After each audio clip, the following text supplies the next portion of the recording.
I have to admit that it took me a lot of brain cycles to get my head around this whole in-memory thing. This is relatively new, and it really goes against an awful lot of the training that I had. In the early days, memory was the one thing we had to protect at all costs because we had so little of it. And we actually wrote software that came in segments. We'd pull it in and out of memory when that part of the code wasn't being used.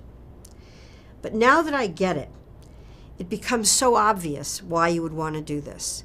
For the first time, we can do away with those horrible discussions about reporting databases and not being able to use the production database because we would tie it up and we couldn't do reporting except on off cycles.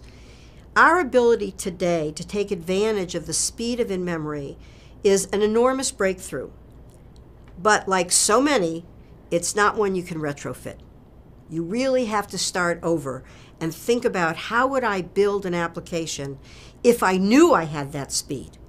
Well, one of the things you would do is have the analytics part of the application itself so that at the speed of human thought, I'm getting the answer, I'm getting the information back to the person who has to make the decision right then, right where they're operating. In order to do that today, I design and build a data warehouse. Don't even ask how many moving parts there are. And if I'm lucky, I get an after-the-fact analysis, which I can then go back in and do something about. But that's not the way we're used to operating. And data warehouses cost a great deal to keep up. So having one source of truth, having all of the data available all of the time, obviously there are operational considerations.